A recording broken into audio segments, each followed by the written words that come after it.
I'm David S. Dawson from the Intellectual Podcast, a show that spotlights creatives from all walks of life, part of the Gonna Geek Network, just like the show you're checking out now. Shows on the network are individually owned, and opinions expressed may not reflect others. Find other incredibly geeky shows at GonnaGeekNetwork.com. This is the official GonnaGeek.com show. Each week, we run down the latest news and happenings in the world of geek. These are your hosts for the show, Steven, Chris, and SP. Welcome to the 358th episode of the official GonnaGeek.com show. I am Steven John Drew, and with me, of course, is Chris Farrell. Hi, I'm from episode 329. Oh, wow. You're back in time. That's a callback. Mm-hmm. Also with us, of Time course, travel. is SP. Hey guys, how's it going? This is just fun. This is great. We're in the holiday season and we're running on the end of the year, which I think everybody can't get there fast enough this time around. If you didn't know this, we usually stream the show live on Mondays at 8:45 p.m. Eastern Time. That's 5:45 p.m. Pacific Time at www.geeks.live. That's what we do with this show here is we stream it live. We got a great chat room. But here's the thing. Today we're recording this on Monday, December 14th, and it's the last recording session of the year because we like to take a little time off in between. But don't worry, you got one more episode after this one. You got this one and 359, and then we'll have a week off. So the next live recording that you're going to want to come on by is Monday, January 4th, 2021. And I was told that with the next couple weeks, over the next few weeks, Chris Farrell is going to shave off his beard. I heard he's going to take the whole thing off entirely. Dude, you missed it when I did that earlier this year. I'm not doing it again. Okay. Never mind. I was trying to give people a reason to come back, but there's no reason anymore. I might actually grow a beard between now and then. That's true. That is true. I might review a Mac computer. There you go. There's a tease. Oh, a little tease. Interesting. Did not. Maybe. Really? Are you taking my advice from before? Is that what you did? Did you watch the episode that you weren't on and then you decided to go for it? I'm bored and I want to play with something, so I might play with a new computer. I haven't even decided yet. I don't Get really yourself need it. So PS5. Play with that. No, I have an Xbox Series X. I don't need a PS5 also. Oh, yeah. You say that now. There's no must-have game for me yet. By the way, guys, this is a very special day. I don't know if it's special up in Canada, but it's very special down in the United States of America because this is, I've heard it called a bunch of things, but this is Vaccine Day. So the vaccine for the pandemic was distributed overnight and it was given to hospital workers and healthcare workers nationwide in the limited quantities that was there. But this is the first day of it. So this is Vaccine Day. Yes. Woo-hoo! We actually committed, had it approved before you guys, technically speaking. And today was also the first day, I believe. So I don't care when it was approved as long as it starts to get shots in arms. That's what really counts. So yes. The UK did it last week. So Canada, it's just today. So what a momentous day. Plus we get not one, but two recordings of the GonnaGeek.com show. So this is a very special day. Why did you have to start off with good news and then go to the bad news? You kind of sandwich good news, bad news, good news. And I got some good news later. So well, let's go ahead and go on to that news right now.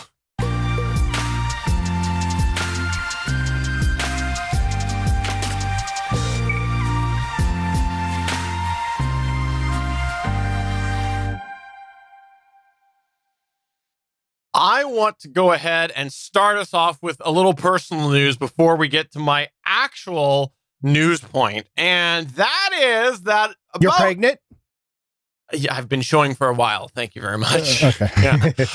No, I wanted to let you know that if I wanted to, as of an hour ago, I could get into the Starlink beta. Yes, I got my invite for the Starlink beta, but I'm not going to because it's extremely expensive. I guess I signed up back when, like, out of interest back when they didn't announce prices, and it's really expensive, and the speeds would be much slower than what I have now.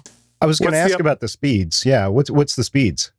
Well, they in their email say expect data speeds to vary from 50 to 150. And as a reminder, I got 300 now and could go up to like one. I think they might even do 1.5 now on my I assume fiber. that's downlink. What about the uplink? They don't say. They don't actually say what the uplink would be. That they just gave that as a general number. And then the cost that they say would be about $649 Canadian up front. And then the monthly subscription would be $129. Now, I pay significantly less than $129 a month for my internet, and it's much faster. So this email will probably find the way that a bunch of podcaster group emails that I still happen to get will go, which is into my trash bin. Well, that's not actually, if you think in terms of you're living out in the middle of nowhere, like Chris, for instance, I know you're in a metropolis area. I know you have good internet, but not too far away from you, Chris, there are places where they don't have internet, they don't have fiber, they don't have DSL, they don't have cable out to them. I would think that those type of areas, those rural areas where you would have to pay tens of thousands of dollars to string some sort of cable to your house as an upfront fee, if you're just paying that like $650 for a dish, I assume, and some sort of a modem or a downlink box or something like that, I think that's pretty reasonable. And then if you equate the internet fees that you have to pay now, just me, like $80 or whatever, if I don't have that available, if I'm going off the grid, so to speak, $120, that's not much at all. So I would think that in rural areas or places that don't have internet streamed to them, that stuff like Starlink is going to be a godsend to a lot of people. It's also going to come into play where they don't have the infrastructure yet, because even in the town I live in, which is the university town, there are neighborhoods that have been developed that don't have access to high-speed internet. Not even DSL is available in their neighborhood. One of my friends moved there probably 3-4 years ago and has been trying to get high speed out there. And the county commission has been trying to do various different pilot projects to do different WiMAX installations, things like that haven't panned out. So he's actually signed up for this beta, or on the waiting list rather, trying to find out whether he's going to get it. But it would be huge for him. And literally 4 houses down from him, they have cable service. Comcast isn't going to run it out any further because they say the network can't support it. It's at capacity right now, which I tend to think is not necessarily true, considering they're building out all over across town. They just don't want to pay the infrastructure cost to run cable to hook up this entire rest of the neighborhood. So right now he's working from home using the Wi-Fi hotspot on his cell phone to connect his computer to the cellular network and VPN into his work machines. And it's okay. But you do know most cell phone providers cap how much you can get out of your Wi-Fi hotspot before you drop down to speeds that are just untenable. Yeah. Even the 5G that I have on my phone, you guys, I think one of you has 5G now.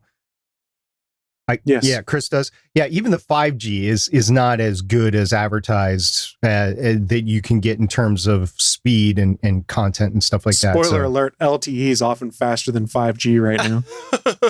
Well, I believe it because I've actually done speed tests myself. Yeah. In any case, it's not a terrible price if you're in that situation. Like, it's $129 Canadian per month is what they're saying in this email. But just for me, like, it's not. Why would I do that when I pay less, get a more reliable and a faster speed connection as it is? So I suspect their algorithm may have misgiven me the invite just because of my location. They might think that I'm in an area that doesn't get it, because I heard they were focusing originally with the beta with people who don't have access to really good internet, and I do. So I think I can't really explain more beyond that. Like, it's just, if you knew where I lived, you could see why they would think that I might be one of them people. I think you're missing out on a wonderful opportunity to call ET directly. That's true. But let's go into my real news here, which is kind of along these lines, and it's that it's a bad week for SMS. Yes, apparently there's been a couple of weird things that came up this week. There was an iOS glitch that ended up dropping SMS messages. A few days ago, Mac Rumors reported that many iPhone 12 users were complaining of a bug that was in the built-in SMS app, and apparently incoming texts were occasionally just gone. They were going away. This was in both single and group messages. And also notifications of these messages were not coming through. the beginning reports did say that did seem to indicate that it was mostly just the iPhone 12 and the, of course, built-in Messages app. But then some things changed and it looked like maybe it was actually an iOS problem because there was other issues that came up, including in other messenger apps like Signal and WhatsApp. So it looked like it was more of an iOS glitch rather than just an iPhone 12 Messages glitch. That was the first thing that came up. And if you're sitting there and you're going, wow, sucks to be an Apple user right now, well, hold your horses, because while it does, not for this specific reason, I'm just joking, there was also an issue on the Android side of things, because earlier this week, looks like Google pushed out a bad copy of what's called the Carrier Services app.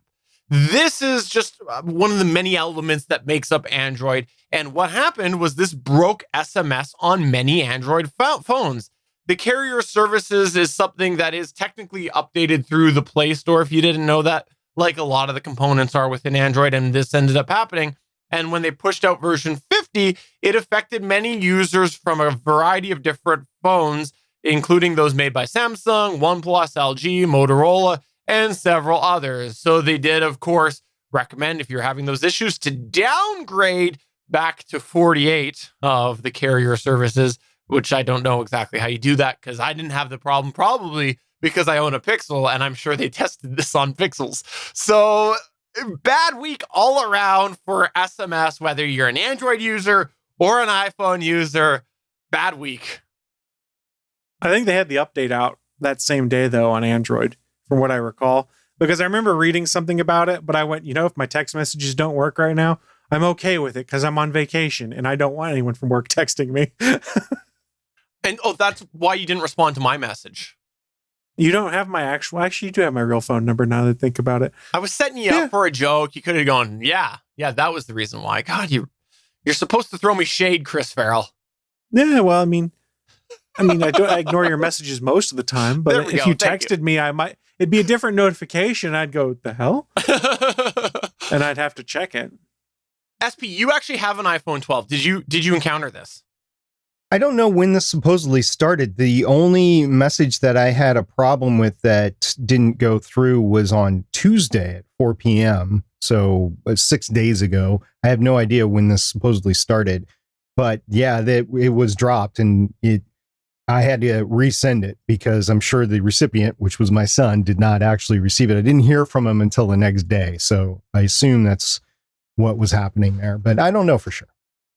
Well, if you had this happen, I'm sorry that it happened. And I was going to say, don't use SMS. But again, apparently on the iOS side of things, it affected more than SMS. So I don't know. Can you come up with a problem with Teams that, I can't communicate on Teams so that I can't actually do work? I stand by my statement. The problem is that it exists. Why don't we run a fake story sometime on this, and then you can cite us as a resource or as a source to your workplace? Sounds like a good idea for me, but then they would find out that I would be doing this podcast. Who knows what's going to happen then? It also seems morally dubious. That's never stopped us before. Yeah, I was going to say, Chris, come on. This is a good geek show. Where's your podcast ethics? Fair enough. It's all about ethics in podcasting. We actually did a show on that on Better Podcasting. You can find that at betterpodcasting.com. There's the SB plug, I know. There you go. I haven't done it in a while, have I?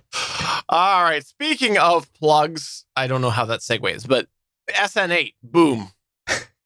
It could have used a plug in its tank, actually. So for those of you that have been living under a rock and watching the show for the past week, Starship, which is a SpaceX developmental program that is supposed to give people the ability to go back to places like the moon and then go to Mars, who is in the series of prototypes. They reached the 8th level of prototype, so they call it SN8, and it actually went on a test flight up about 7.8 miles in the air, about 12.5 kilometers in the air. And they launched it from Boca Chica, and it was glorious. I saw it in real time. It was great. The only thing I have to say about the coverage, the live coverage of this, is it's only in 720. That bugs me. Why YouTube can't give a higher quality stream from SpaceX to the live stream, I have no idea, but it's 720 and it sucks. I don't think that's on YouTube. Not on YouTube. Not on You YouTube. can specify your settings to which the size of the stream is you want to send out. So it's not YouTube's fault. YouTube's taking what they're given. Our show is definitely going out 1080 as we record this right now, for sure. Yeah. I Mine always goes out 1080 also. Yeah. So all right, so SpaceX, let's get on that. You can go out 4K. Come on, let's go. So anyway, they're using Starlink. They got to be cheap. They don't have as good a bandwidth. Suncast at the same time in the chat room says. This is great. That's great.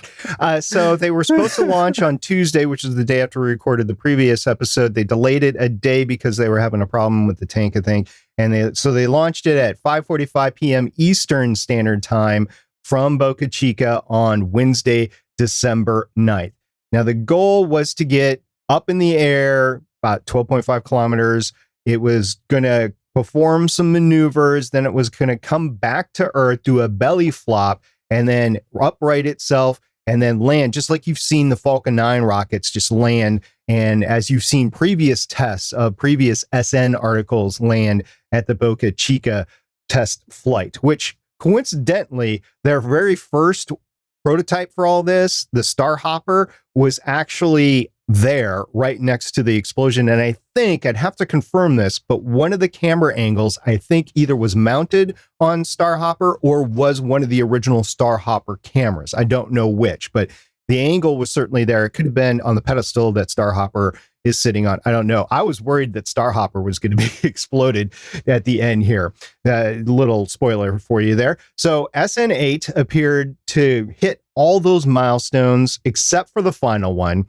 It hit the landing mark, but it was coming in way too fast, too much momentum, and it ended up exploding in a dramatic and, may I say, epic fireball 6 minutes and 42 seconds after its liftoff.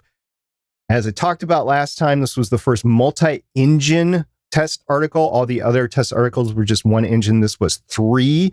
And guys, did you guys see, first of all, let me ask you, did you see the test flight? Yes. Not live, but later, right, yes. but you saw all the video? Yes. So when the first engine flamed out, they flamed out all 3 engines before they dropped back down. When the first engine flamed out, did you see the entire cavity where the rocket bells are housed just totally light up in flames? Did you guys see that? Yeah, it was it was quite the spectacle, and I want to give credit where credit's due, because Suncast sent me a message. I think it was in a group chat that we're in. I forgot about it, and I clicked in either like right after it happened and backed up, or it was right around the time. Like, it was perfect timing, and I saw boom, and I loved it. Oh, that's great. That's great. I've been following it for quite some time because of my affiliation with Space Force. So a bunch of people that I know at work were talking about it. So I just clued in on it at the right time. Anyway, this is something that a bunch of people at work and over the internet had no idea existed. I am one of them. Elon Musk used a new term. I think it's been around for a while, but this is the first time it's gained wide acceptance. So SN8's explosion is deemed a RUD, rapid on-plan disassembly. RUD. And it did nothing to dampen the spirits of Elon Musk. He was thrilled about it. He tweeted a lot actually, but he was ecstatic. Now remember, before the test, he said there was going to be a 1 in 3 shot of this being successful. So he was kind of expecting this whole thing to go up in smoke, and to get as much test data as he did all the way to the final point out of this one test is great, because he's got SN9 on the assembly building ready to go. He's got SN10 ready to go. He said in a tweet, "Mars, here we come." Now, I think that's a little bit premature because he still has several years and several test articles of development to go on. And talking about that, he mentioned that SN9 and SN10 will be very similar to SN8. But he also said that major upgrades are slated for SN15. So 15 will be a new type of test article, probably closer to the actual rocket body itself. Guys, this was fun to watch. And there was no way SpaceX was going to hide anything on this because there was just so much coverage of it. You could go on YouTube and Twitch and see dozens of coverage. There were so many people trying to cover this. It is great. It reminds me back of the 60s and early 70s when they were just developing stuff, even the early space shuttle flights when there's so much coverage on it.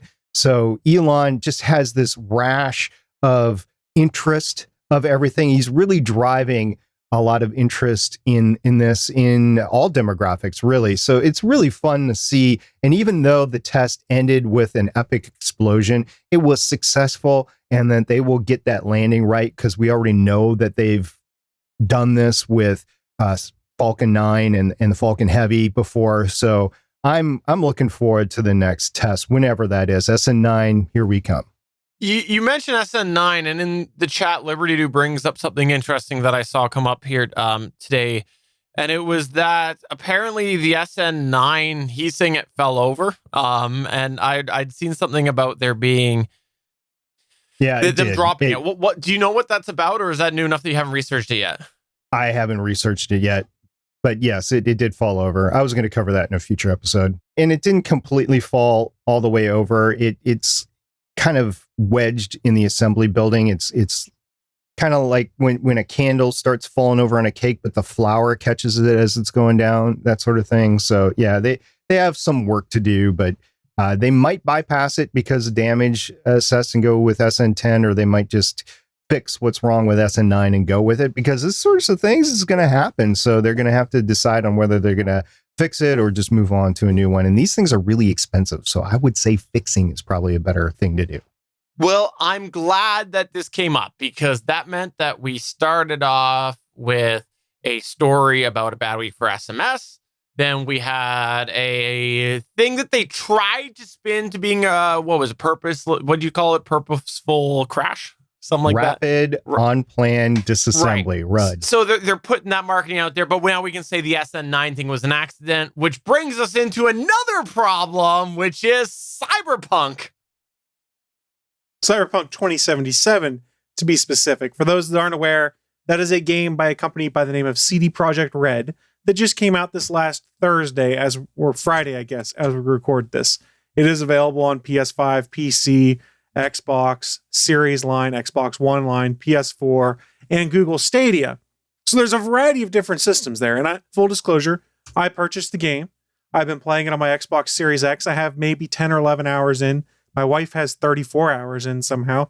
She's been playing a lot more than me. So between the two of us, we've put a lot of time into it. And we've seen some glitches. And if you've been paying attention on Twitter or Facebook or Reddit or any of those other places, there are a lot of people that are cranky about the number of bugs that they have found in it. And I guess that's okay to be cranky about, but there's a bigger issue afoot right now. And it's if you have an original Xbox One or an original PS4 and you're trying to play this game, it's near unplayable for a lot of folks. Glitches, freezes, random frame rate drops, graphics not loading properly. It's a mess on the original series of Xboxes, so your Xbox Ones, not your Xbox One X's, and your PS4s, not your PS4 Pros. So with those systems, you run into a problem where the graphics sometimes scale down dynamically below 720p on a new release game that came out in 2020. That's a problem. And what you might not have heard also, unless you're paying a lot of close attention to this game, is when review copies went out, they primarily gave reviewers PC keys to redeem and play on PC. That's normally how a lot of this stuff works, but multi-platform games, you kind of want to try and look at them on other systems. And they'd also set it up and said that, hey, you can't capture and release any game footage of what you've done in your review until the day the game comes out. So review embargo lifted a few days before, and reviewers could not use any graphics that they had captured themselves on their rigs. They had to use the pre-rendered footage that CD Projekt Red had put out. And that's when it started trickling out that the PC is the best experience for the game, which should not surprise anyone, followed up by the Xbox Series X and the PS5. Both do a pretty good job of running it, have a couple places where resolution scales down, and you can go watch Digital Foundry's videos and find out a lot more about that. But like I said, if you are playing on an original PS4, an original Xbox One, it is near unplayable. And folks didn't have a chance to review it on that before it came out. So there is a large player install base that all they have is their original PS4s and Xbox Ones. They got this game and it just runs like poop, for lack of a better term. And CD Projekt Red is taking legitimate black eye for this. And in fact, they did issue an official statement today from the studio saying, first of all, we'd like to start by apologizing to you for not showing the game on base last-gen consoles before it premiered, and in consequence, not allowing you to make a more informed decision about your purchase. We should have paid more attention to making it play better on PlayStation 4 and Xbox One. First of all, duh. Second, yeah, and whether it was their intent or not, it sure comes off like they tried to hide the fact that it did not play very well on these last-gen consoles, because outside of your PC install base, that's where your biggest number of game purchases are going to be, is because most people have not upgraded to a next-gen console, and most people have probably not upgraded to a PS4 Pro or Xbox Series X. So there are a lot of folks that are legitimately concerned. It seems suspicious. Yes. Yeah, that sounds very odd. And unfortunately, like, I do think it is a real misrepresentation. If the 99 or whatever, 90% of your reviews were based off of another platform and it's impacting the game. It'd be one thing if it's like, well, it looks slightly different, but if it's like actually affecting the playability, that is huge, because it's just setting people up for a good review when it doesn't happen. The only reviews I saw prior to launch, and I recall reading it, and pretty much every one of them said this is a review that was done on PC because we do not have review copies on our consoles. That's crazy. Yes. So they are going to try and make it right. The studio added it will fix bugs in the overall experience. The first update they just released, and there are 2 more coming. After the holidays, 2 major patches are coming in January and February, where details will be announced prior to release. In their announcement, they said together these should fix the most prominent problems gamers are facing on last-gen consoles. Now, while CD Projekt Red admits these patches won't make the PS4 and Xbox One versions look like a high-end PC or one of the new consoles, they promise the updates should help close the gap between old and next-gen. So if you are someone right now who bought Cyberpunk 2077 on your original Xbox One or PS4, what do? Well, there are reports going on right now that refunds have been offered to unhappy players. The studio also confirmed this. CD Projekt Red in their release asked customers to use the refund system on PSN or Xbox for digital purchases. So you can go on there and be like, hey, the game's unplayable, and they will return your money. You will lose your license to that game, so you'll no longer be able to play it. Now, if you bought a physical copy, they're asking if you want to return it, take it back to the store you originally purchased it from, and get your money back there. If that is not possible, the studio did give out an email address that they provided in the release that said that they will try and assist you if you contact them with that address. One thing to note, that email address is only active until December 21st, and then they will be disabling it. So it is good for 7 days. You have a 7-day window effectively right now if you bought a physical copy and your brick and mortar store won't take it back to return the game. Is that common down in the States where brick and mortar stores will take back open games? Because like up here, they don't. Most of the places. It's pretty uncommon actually for brick and mortar stores to take it back unless you are in the holiday timeframe. Holiday timeframe return policies kind of get a little wonky on some stuff. But open. Yeah, but open. Because like up here, you can take back sealed like any time of year within the return policy. As long as it's sealed. I think it varies on where you go, to be honest. Like I know specifically like Best Buy has some kind of caveat about open games returns. And I think I remember seeing something like that at Target. You probably have to check with your retailer.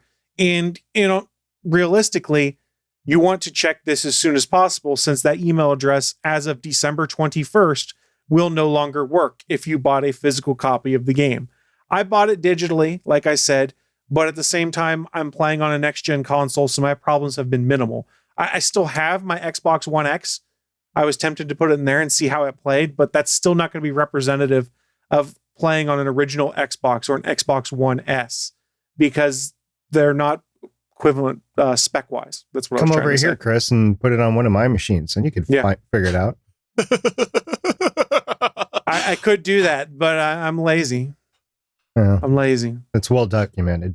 I mean, it is well documented. You can go online. You can go look in the Xbox Series X, the Xbox One subreddits. It's well documented that you're lazy. Oh, well, yeah, I don't dispute that either. I think Hannah still has her old Xbox upstairs, and it's one of the 1S's, so I could test it on that. But again, I don't feel like I need to test it myself when there's plenty of game reviewers and those that are in the games industry that are reporting this issue. I don't think I need to go check it myself. And then especially when the developer of said game issues a release like this, it becomes more and more obvious to me that this game needed to bake for another 6 months probably. Well, I'm glad to hear that you have a next-gen console because the majority of people couldn't get one. So, hey, at least you get to enjoy this game. Well, I mean, there's a fair number of people that have them, but they're not available on demand yet. That is true. So Liberty Dude in the chat asked, for those that bought it for a holiday gift for somebody else, should they return the game now? If it is sealed, you can return it whatever the holiday return window is. So no, I don't think you would need to. So say hypothetically, and this shouldn't be the case, Steven bought this game for his son. Don't do it as rated M. It's incredibly violent. This is a game where you can even customize your genitalia. Don't buy it for your son. I need to go to the store after this. Just buy it digitally. So I would say if you bought it for someone, a physical copy, and it is still sealed and in box, give it to them and then mention to them perhaps that, hey, there's been a lot of controversy about this, about how well it plays on your systems. You should check online and see what it says about your system and then make a decision as to whether you want to return it back to the store or not. Because once you open it, you're going to be SOL. Well, I want to hear more about this, but I feel like your experience is like, because I want to know more about this game, especially because you had me at genitalia, but I feel like your experience, now we're in a weird situation where your experience is what many other people wouldn't get. Because again, with the limited availability for consoles and stuff, right? Like that's all. It's such a weird situation. So to be fair, the situation also is if you are playing on an Xbox One X or a PS4 Pro, these problems that people are having on a PS4 and an Xbox One are also minimized because of the additional hardware that is on those boxes. So those are kind of like the happy middle ground between last gen and next gen consoles right now.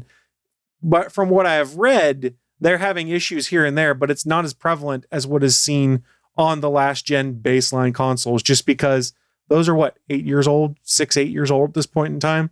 I mean, how do you make a game work on that? I mean, realistically, what they should have done, which they were never going to do, once it got delayed to this certain point, has been like, look, we're either baking it for another 6 months to make sure it works on these systems, or it is only available on PS4 Pro and Xbox One X and up to make it work. Because I can't imagine from a developer standpoint, the nightmare it is to try and make it work on hardware that's as old as the last gen baseline consoles. And there's also a lesson to be learned here for Microsoft when it comes to Halo Infinite, which they've already delayed until sometime in 2021, with a promise that it would work on all current Xbox devices plus the old all Xbox One devices. Maybe they need to revisit and say, maybe we shouldn't be trying to support the OG Xbox Ones because they're going to get in a similar position as CD Projekt Red. Yeah. Well, thanks for letting us know about that. That's an interesting story. And I don't know. Now I want to try it on my PC for some reason.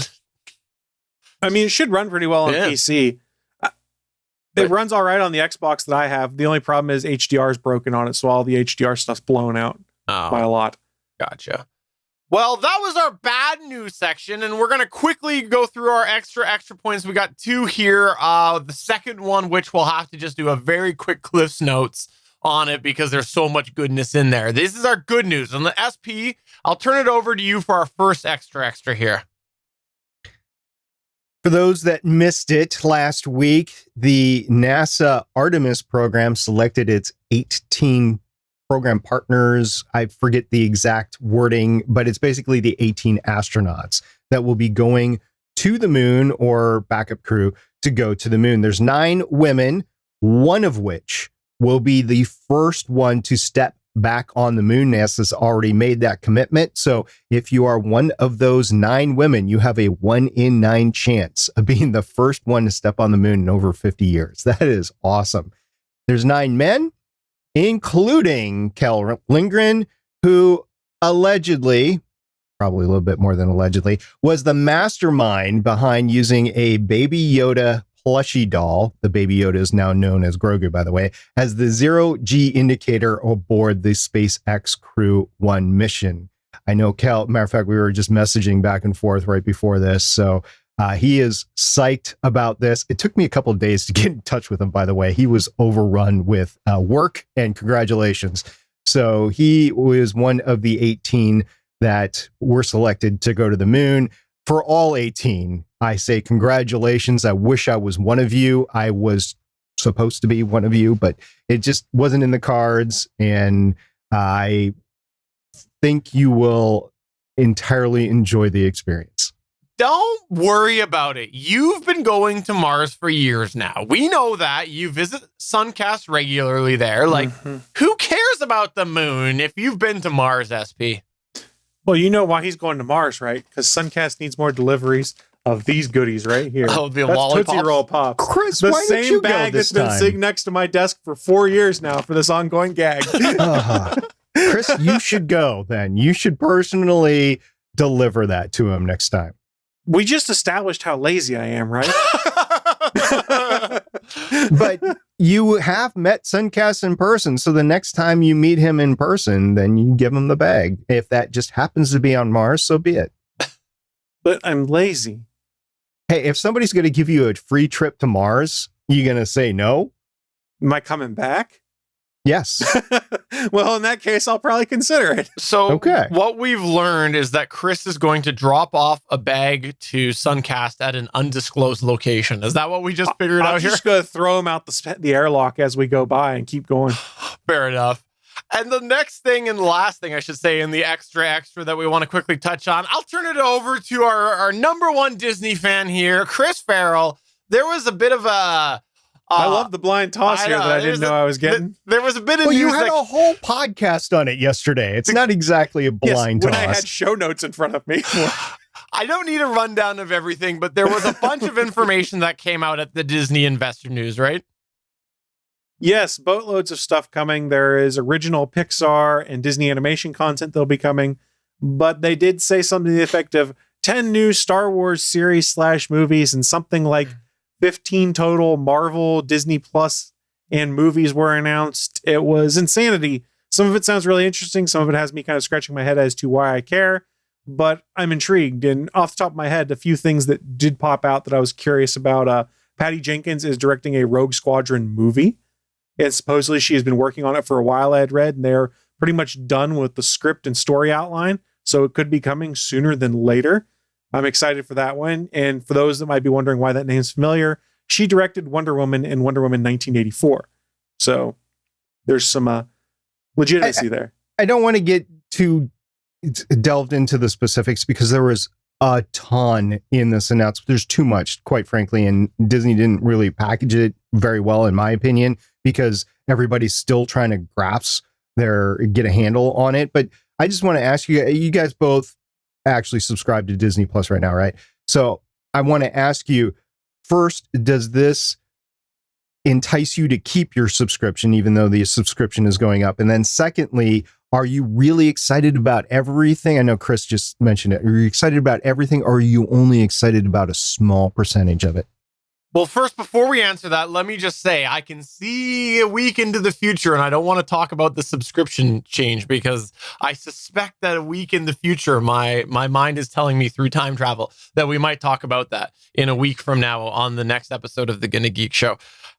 In regards to your question about canceling and things like that, it's a non-issue for me at this point, just because of the fact that this is like a bucket of information.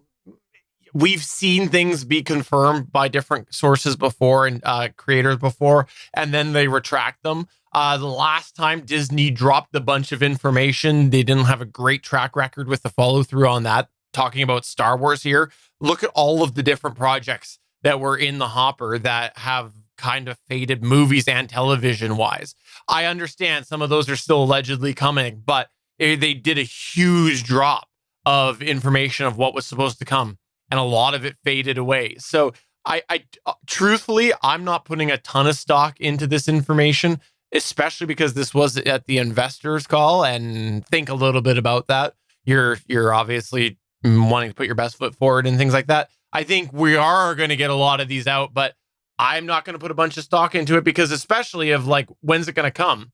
I think we've talked about with Michelle Ely, past guest of the show on here, how she does the subscription rotation. So 10 series, unless they're like, these are the exact specific dates for sure, they're in the can, ready to go, and they go through the year, you might put yourself into that same rotation where it's like, that's cool. I'll just wait and catch up with the end of the year and cancel for a while. But their plan is slightly different from what Disney's doing, because they did actually put dates to most of these. And if you go and look at them as they lay out, it seems like it's pretty much between 2021 and 2023, I think it is where all of these are supposed to be coming, aside from the Taika Waititi Star Wars film, which they didn't announce any date on. And if I had to guess, what they're going to end up doing is, let's split things up into months, for lack of a better term, or periods. Period 1, we've got Star Wars content coming. Period 1 ends, period 2 starts, say 8 weeks later, new Marvel content. Marvel content wraps, then new Star Wars content. And they're going to keep putting these out like 1 or 2 shows at a time to keep people subscribed year round, to kind of stop that. Oh, I'm only going to subscribe right now, as we're seeing people only subscribe for The Mandalorian because that's the most watched content on Disney Plus. So that Disney's got like a 2-month window right now where everyone is subscribed before people drop off. I think the model they're going after is, we've got a lot of this good, high quality content in the trailers we saw for TV. That's pretty high quality because Disney's throwing a bunch of money at it. I think their plan is to stretch this stuff out so there is always at least one show that is getting that buzz on Disney Plus that everyone's wanting to watch and talk about at the water cooler after work or something like that. I have so much to say about this. We simply don't have time to cover it. I have thoughts on, is this content too much? I have thoughts on the Disney actual deficit with streaming content at $2.8 billion that they intend on ramifying in a couple of years. I have thoughts on the specific content that I don't care about in each of the areas. And it wasn't just Star Wars and Marvel, it was Pixar and other things. I have thoughts on a bunch of reboots and rehash of old stuff. I just can't, there's not enough time to run into everything right now. So it was a massive announcement, and we'll be covering it not only next week, but throughout the first weeks of next year. You bring up a really good point here, and I think it's the perfect place to leave it. Number 1, this is exactly why we call you Stargate Thoughts Pioneer. I believe that's why it's your middle name is Thoughts, because you have thoughts. Second, that nobody wants to hear. Second, it is a lot of information, which is why if you're listening or watching this, you should come to gonnageek.com/Discord and chat with us there, because there's so much conversation to be had about this. And you can come check out our Discord and have some conversation with us over there about that. Now let's go ahead and move on to a special segment that we've got this week, which is almost Chris Taps That App. I think we're going to call it Chris Taps That Phone.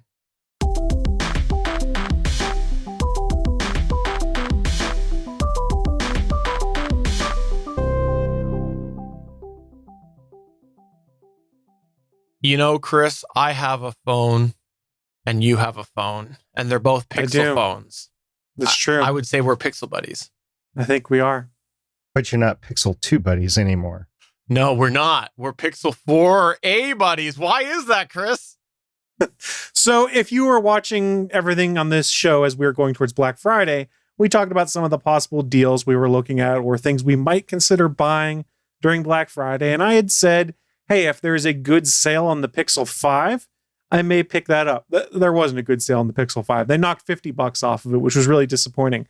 But what did end up getting me, and this was just by accident, Black Friday, I cruised on the Slick Deals website to try and find deals that I may or may not want. And I looked and they said, hey, Pixel 4a 5G, they're giving insane trade value on some of these phones. And I went, well, what's insane trade value?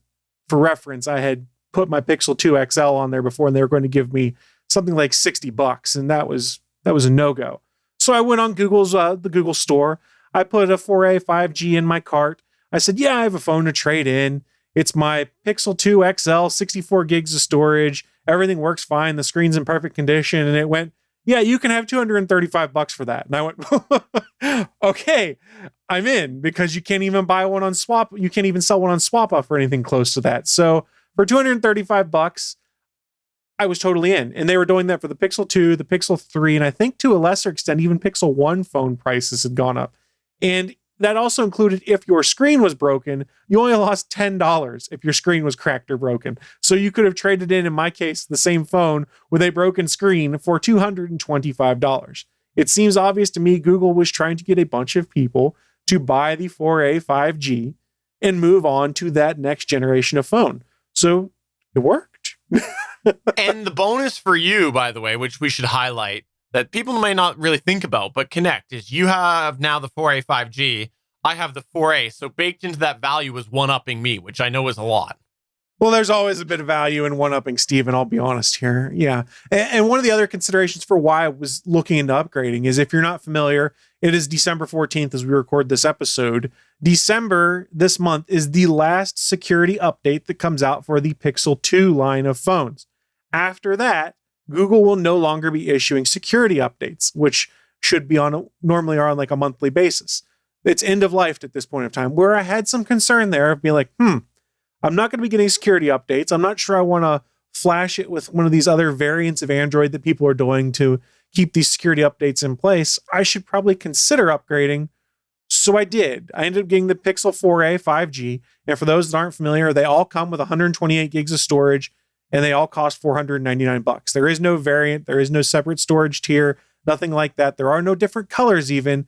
You get a black 4A 5G for $500 regular price. Obviously, it's going to cost me less than that because it was $235 of trade-in credit I was going to get with my Pixel 2 XL that I sent in. And side note, I placed this order on the 26th or 27th of November. It took me 8 days to get my trade-in kit from Google via United States Postal Service mail, which was annoying, but sort of understandable. Then when I sent it back to them, it was at my house for a day.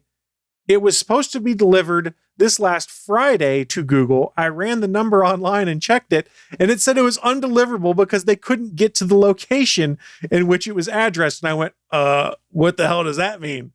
So I talked to Google support. They said it shouldn't be a problem. And when I checked the tracking number just before the show, it had been dropped off. So I should be getting my $235 trade-in credit soon. It's just, it was a little nerve-wracking. And I was like, oh my God, I've only got 30 days from the beginning of when this order started to when it's sent back to complete this whole process and get my cash back, because I want my money back. That's what it comes down to.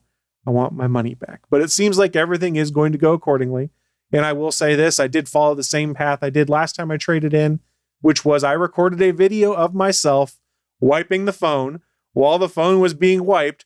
Literally turned the phone from every corner and every side to show that there are no dents, no damage, anything like that. Showed myself putting it in the envelope, sealing the envelope once everything was wrapped, and putting the label on. Showed the label to the camera, read the tracking number, read the order number, then saved and uploaded that to YouTube as a private video. So if for some reason I don't get my $235, I can be like, hey, Google, this thing was in pristine condition. Oh, crap. I just triggered my smart assistants. All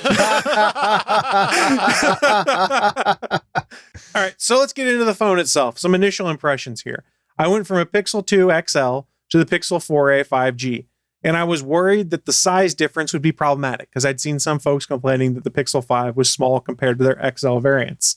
I am pleased to say that we all know the 4a 5G had the bigger screen. When I literally put the phones side by side, they were basically the same size, the bricks. Then I took the phone cases and put them side by side.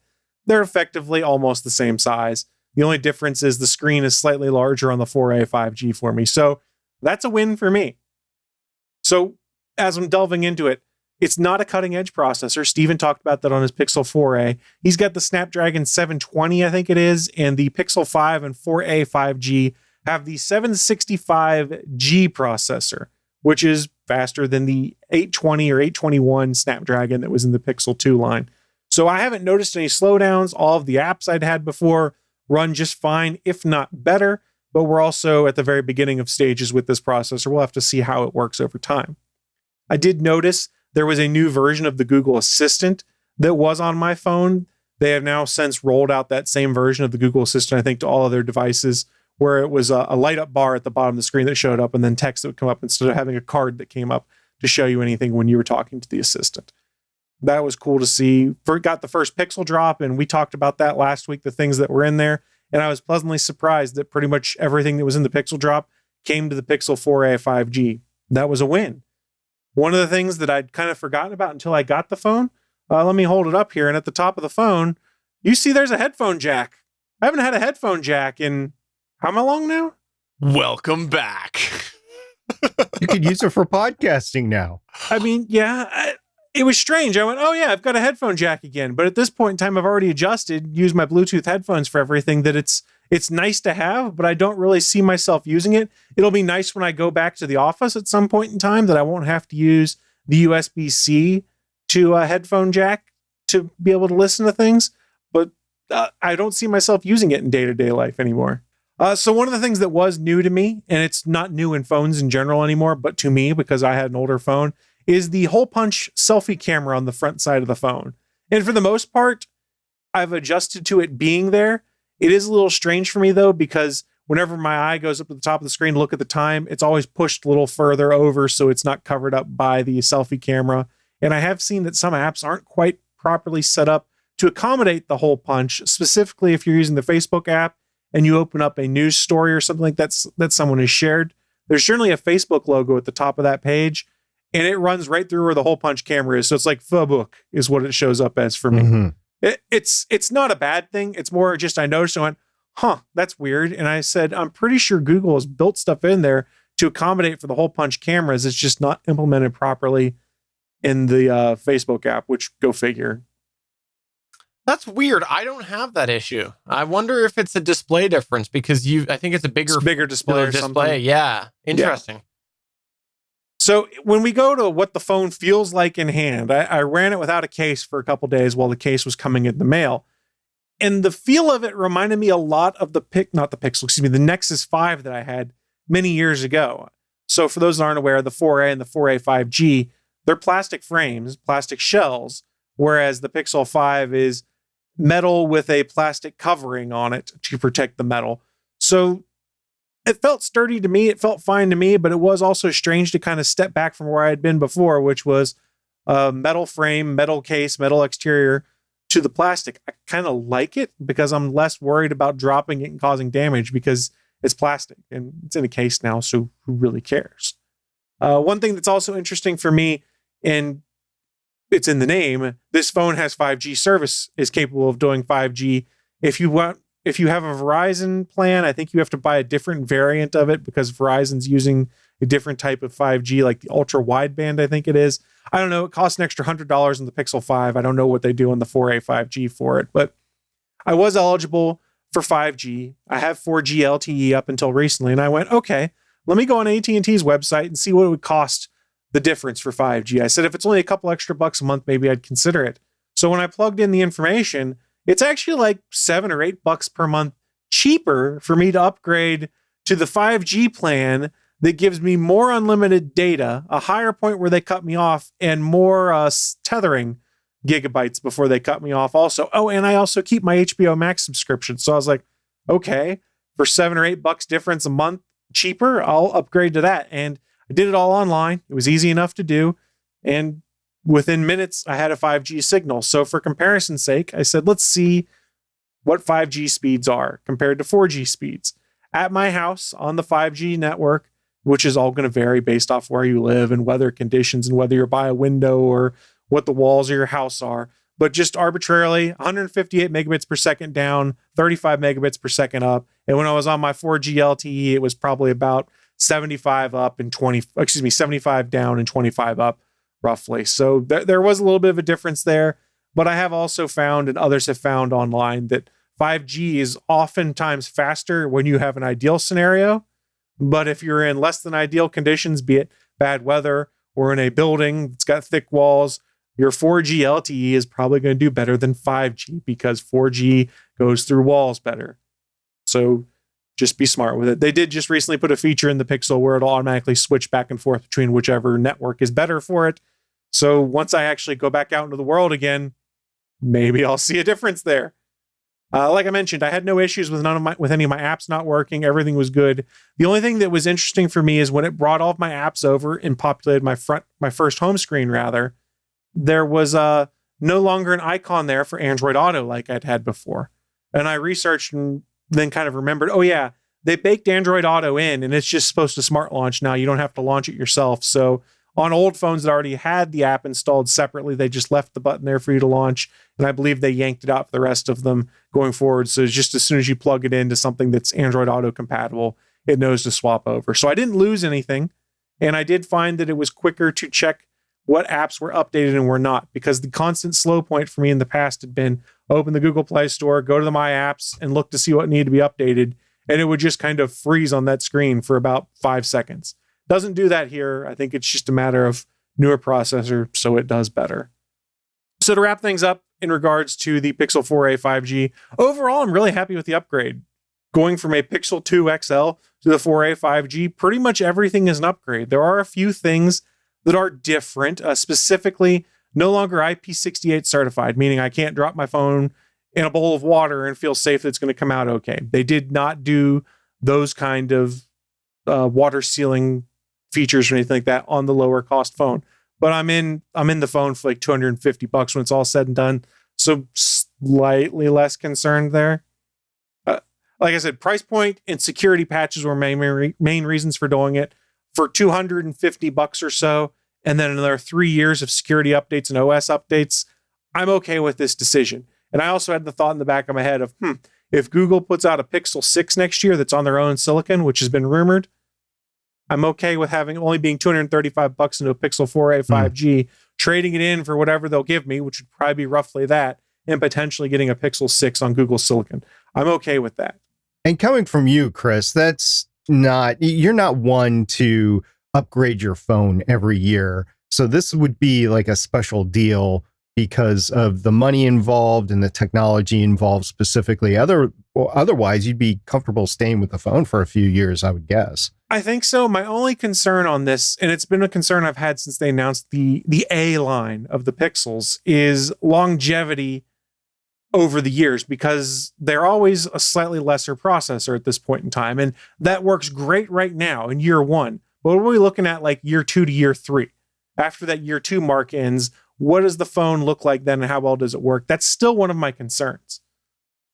But that's not every year. That's like correct. 2 years that's every or 3 2 years years. roughly. Yeah. And I think it's worth considering. I know you got to deal with the trade-in and stuff, but considering the base price difference. So if you're trading it in sooner, you're paying less for it up front. So it doesn't need to last as long. Yeah, also true. So that was one of my thoughts. And I'll probably roll with it for a couple years unless Google does something crazy and drops their own silicon next year to get away from the Snapdragon processors, because then I'm intrigued and I'll probably want to play with it. The 765G processor that's in it, it's the same that's in the Pixel 5. That gave me a lot of confidence in upgrading because they're going to want to try and support the Pixel 5 as long as they can.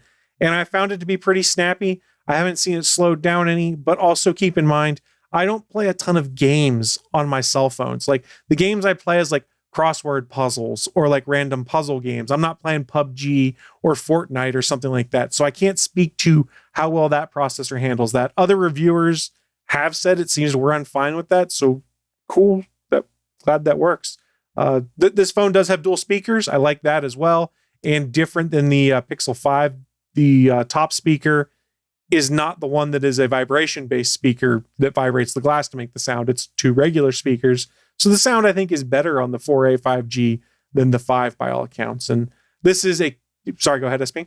That's one thing that I've noticed with the iPhone 12 Pro Max is I wasn't expecting, I should have because I knew the specs, but I'm actually getting stereo, quote unquote, sound. Now, it's not front facing stereo sound, but I'm getting sound from the speaker and then sound from the speaker on the bottom in a stereo format. Now, it's not forward facing, but it is stereo sound. I didn't have that with the 8. That was something that shocked me. Well, it's only one forward-facing speaker on the 4a 5G. It's one downward and one forward-facing. Same with the iPhone. Yeah. And then the last Pro I had on here, and this is just because I'm with AT&T that this comes up, is AT&T did not start supporting Wi-Fi calling on Pixel phones until the Pixel 3. So this is the first time I've been able to use Wi-Fi calling on AT&T. And when I'm in my basement, prior to them putting in a new tower and swapping over to 5G, the signal was, let's put it this way, not great. I was lucky to get 1 bar in the basement, so I had been rocking a microcell for a while, but now I have Wi-Fi calling, so it's regular when I go down to the basement or it's a bad day weather-wise. I'll just see on the top of the screen it says AT&T Wi-Fi calling instead of just AT&T service, and it's worked really well for me. I've been pleasantly surprised with it. So those are the things I liked. There are a few things I didn't like, but it's really tough to do because the compromises with this phone are all things I kind of expected for the price point, and they're all things I kind of accepted because it wasn't a flagship phone. But there are 2 things, I guess, con-wise, I can bring up. First, there's no high refresh rate display on this phone. It's only 60 hertz. Pixel 5, I think, is doing 90 hertz. A bunch of iPhones are doing 120 hertz. Honestly, I don't notice it because I've never had a phone with a high refresh rate display. I have it in my iPad, but the iPad's so big, I don't think it really makes it feel the same in my head. So some people may have an issue with that if they're going from, say, a modern Samsung phone to the 4A 5G or the 4A. I didn't care. The real trade-off that I have a problem with that I need to be cognizant of is the glass for the display. I believe they're either using Gorilla Glass 2 or 3 for that. And the current version of Gorilla Glass is either 5 or 6. So that was one of their cost-cutting measures.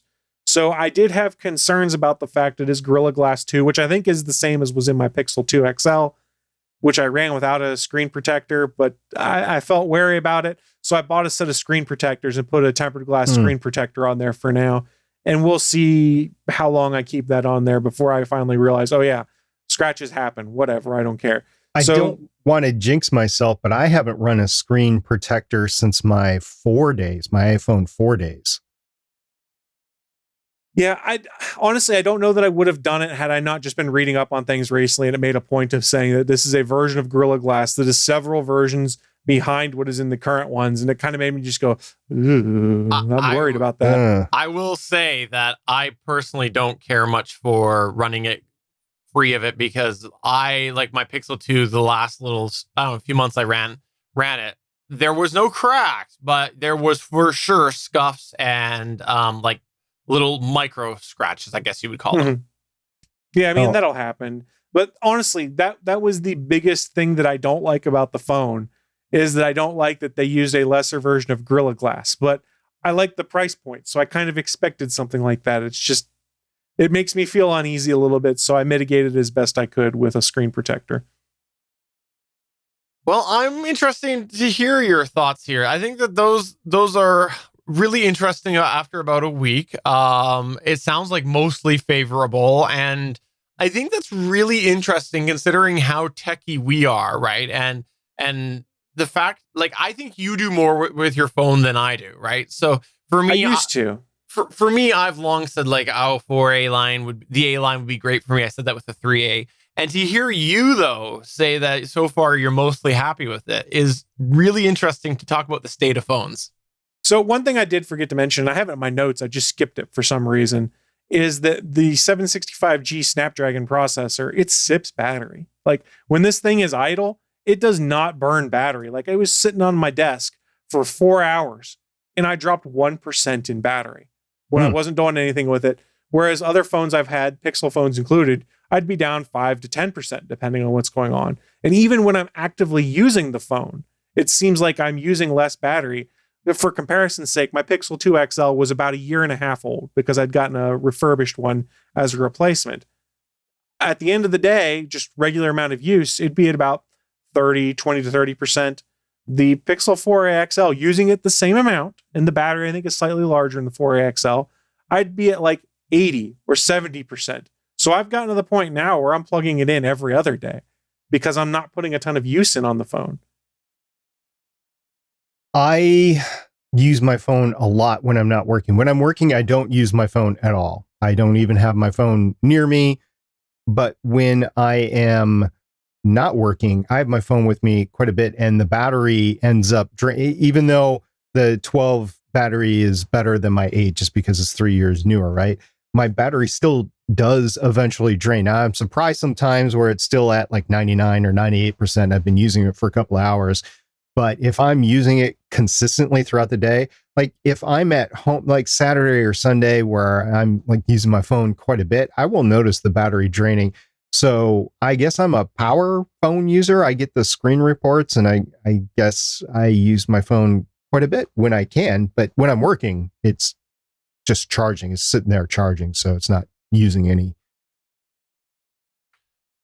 Well, thank you for doing that. And I just want to give a special extra shout out to you there, Chris Farrell, because I never thought about the Wi-Fi calling, and I just took a look, and sure enough, it is there on the 4A, and I went to enable it, and it's walking through my carrier's login and acknowledgement page, so I'll do that after we're done recording today. It is slow to set up. Yeah, I'd never even thought about it. So thank you, Chris. You enlightened me again, as always. You're welcome. It's on my 12. I think it's been on the iPhones for quite some time. So it's interesting that we're able to compare here on the show the experience with the 12s versus the Pixel 4As, because even though the 12 is more of a power phone, I would say, than the Pixel 4A, there's just so much new things that come out after a couple of years. It's cool saying, oh, I can do this. Well, I can do this, or no, I can't. That would be cool to do, that sort of thing. And before you write to js@gonnageek.com, we know a line of the Pixel, and I would argue the Pixel line in general, very different than the iPhone 12 Pro Max target. Okay, we get it. There's difference, but we still like to compare here, especially because they're in some ways opposite ends of the spectrum. So you can send that email to js@gonnageek.com if you want, or don't. But we understand they're very different targets. We've talked about it before on the show. I wish the iPhone SE, I guess, it's just basically a clone of the 8 out there right now. I wish they would have upgraded that to something else. They might next year, I don't know, but I needed a phone now, so that's what it was. But that's going to go ahead and take us to the end of the show. Before we go, I just want to mention to everybody, you should check out GonnaGeekNetwork.com. There's lots of amazing geeky content, including the podcast that you can find Chris and SP also on. Chris Farrell does All Things Good and Nerdy. SP does Legends of S.H.I.E.L.D., and he also does Better Podcasting with me as well, but we won't plug that. Oh, wait, I did. So, for episode 358 of the official GonnaGeek.com show, I'm Stephen John Drew saying, hey, one more episode for 2020. It's the Christmas edition. Check it out next week. And I'm SP saying, hope you guys having a good week, and we will see you next week. I'm Chris, and I have a Pixel. Pixel buddies! For life. Bye. Bye.